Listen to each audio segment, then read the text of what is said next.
Замечательный офис, великолепный вид из окна, фитнес-зал на первом этаже и открытый ресторан на верхнем этаже.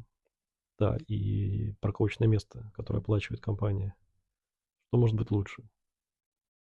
Но что-то не хватает. Вспоминается то, когда все было на стадии гаража, когда какая-то энергия наполняла нас и двигала вперед. Интересно.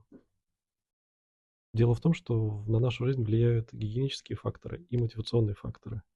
И хороший коллектив, и, наверное, даже удивитесь, хорошая зарплата относятся именно к гигиеническим факторам и нисколько не мотивируют нас к следующим достижениям.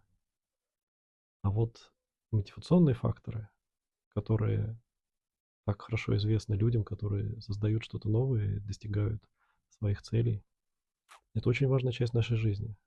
И если вдруг они исчезли, их надо вернуть, чтобы быть счастливым.